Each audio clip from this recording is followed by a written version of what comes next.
In our previous lessons, we saw that the basic structure of a C program by writing and executing a simple program to print hello world on screen. But printing hello world on screen is not a something very meaningful. It is a typical task that we would like to perform using a computer program. We will have some data and then we will have to perform some operation on these data. Let's try to understand these two with an example. Let's say we wanted to perform this task of calculating simple interest. The data that we will work upon will be a principal amount, which will be a positive number. It can be a real number, or it can have the fraction part. Rate of interest, once again it can have the real number, and because it will be having the fraction. Time in years will be a positive number. To calculate the interest, we have to perform two multiplication operation and one division operation. We will have to use this formula. Even if we wanted to perform this computational manually, we will have to collect and store all the data somewhere. If the data is too complex, we can store it in our own head, or we have to write on a piece of paper.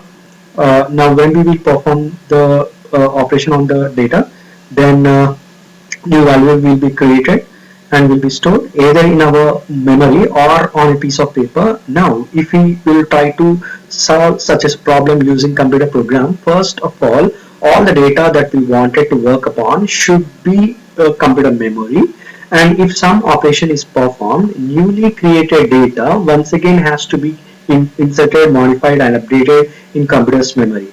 So we must have ways in our program to store, access and modify the data in computer's memory.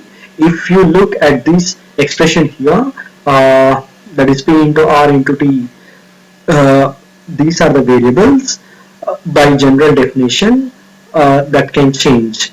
In this expression, P, R and T can be anything. 100 on the denominator is a constant. A constant cannot be changed. So 100 is always 100. We have concept of constants and variables in programming also. You can think of constant has values of different types that you can write different in your code in our program. An integer, a real number, a character or a sequence of characters that we call a string in programming, and names and phrases and sentences in a program, all of these are strings. If we use values for this set of rules, typically like type differently, uh, to create constants of the different types, and sometimes a constant can also have a name or identifier. I will talk about these constant in a while. We can think of variable, unique name or identifier for a section of computer's memory where we can fill in some data. So if P and Q are two variables in my program, you can imagine then in the memory, like I am showing here, P is only a name for this section of memory, and using the identifier in P in our program, we can store some data here in this section of the memory. Basically, we can read and write to this section of the memory. Similarly, in another, Q is an identifier of this part of the memory. Once again, using the identifier to this part of the memory in programming, quite often we use this term identifier for name.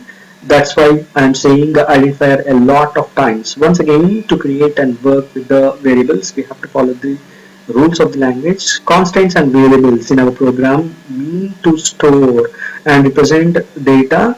Now data can be of various types. Different types of data are represented differently. We saw some of the types while writing these constants.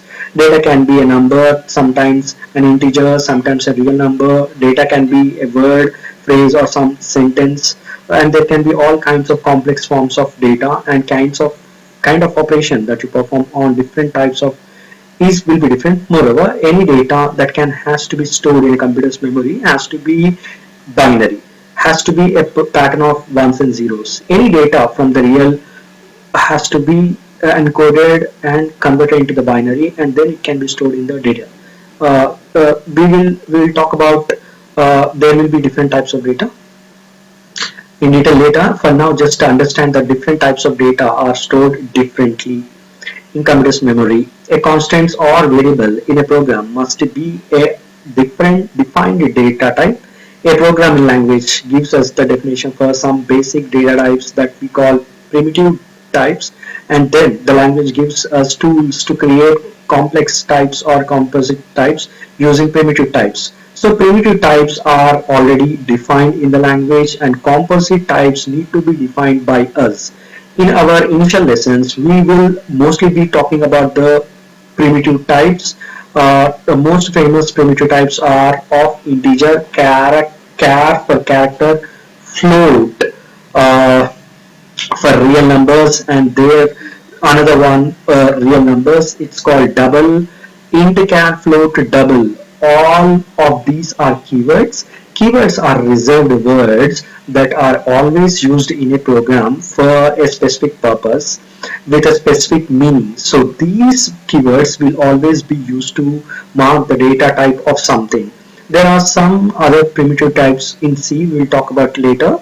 There is one more building block that we need to know about, and then we can go ahead to write some programs to perform some real computation.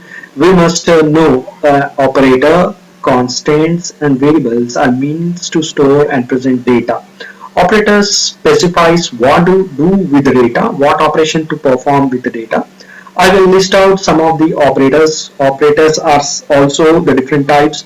We have arithmetic operators, plus, minus for addition and subtraction, asterisk for multiplication, a backslash for division, and percentile sign for modulus operation. These are the arithmetic operation. A single equals to assign is called assignment operator. It is used to assign value to a variable. And we have operators that we call relational and logical operators. Values, two equals to signs is for equality operator.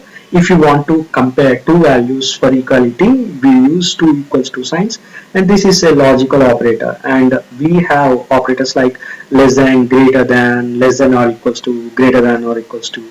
These operators are called relational and logical operators.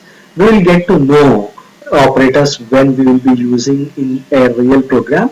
Constants, variables, and operators are combined together to create mathematical and logical expression that would evaluate to something. For example, let's assume that p and q are the variables of type integer. Then p plus q will evaluate to the sum of values stored in p and q. P plus 2 will evaluate to values to stored in p plus 2. Now 2 is a constant here, 2 is the constant of type integer, and we can have the complex expression also like this one of calculating simple interest. Let's now see how we can use these building blocks in a real program. I will start where I have left. This is a program to print hello world that we had written earlier. As we have discussed, a C program is organized in entities that we call functions. We must always have the function name main in our program. Program execution always starts with the first statement in main function. There are some functions that are pre-implemented and available to us in the what we call as language called as libraries. To use those functions, we need to have the library files. This statement here hash include stdio is referred to this library stdio.h. Printf function that we are using here is a part of this library. The first line that we have written here is a comment in the program. Comment in a program is a text that will be noted by the compiler. It is not considered for the execution. You write a comment in a program for something to mention the name of the author of the program, or for describing problem statement, or for explain some part of your code, all in natural language. There are two types of writing the comments. Write something starting two forward slashes, then everything starting the slashes to the end of that line is a comment in your program. You can begin a comment after a C statement also. Another way to write the comment is to start with a forward slash and then put a asterisk symbol, and everything after that is a comment unless you close the comments with the another asterisk sign and then forward slash in enclosure, right. So using this method we can write multiple comment lines. Okay, so what I'm going to do here is using constants and variables. So we are going to learn how to create constants and variables in a program. I'm going to leave this printf statement as it is for now. Now to use a variable in a program, we first need to declare it. To declare a variable, to write a statement like a data type space variable name, a C statement must always be end with the semicolon. This statement is a variable declaration. We have declared an integer variables of the type integer named a. Basically, that we have done is we reserve some space in the memory to store an integer, and we can read and write to this memory using this variable name or identifier a to fill in some value in this memory or this variable, and we can fill it or only integer because this is a variable of the type integer.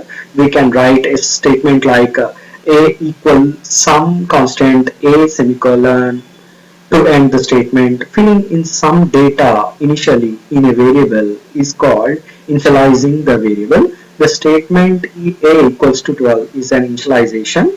We can declare and initialize a variable in same statement. Instead of writing these two statements, we can write a single statement like int a equals to 12. So we are declaring an integer as well as initializing here. 12 is an integer constant here.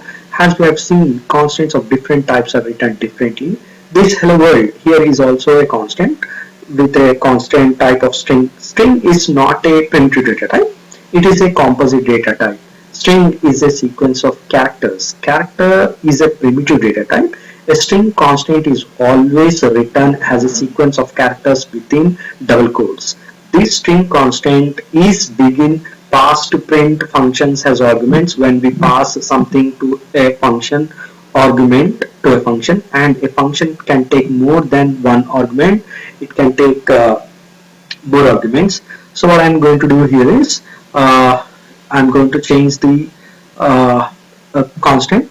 So here we can take it as d. Now I'm going to pass one more argument. So here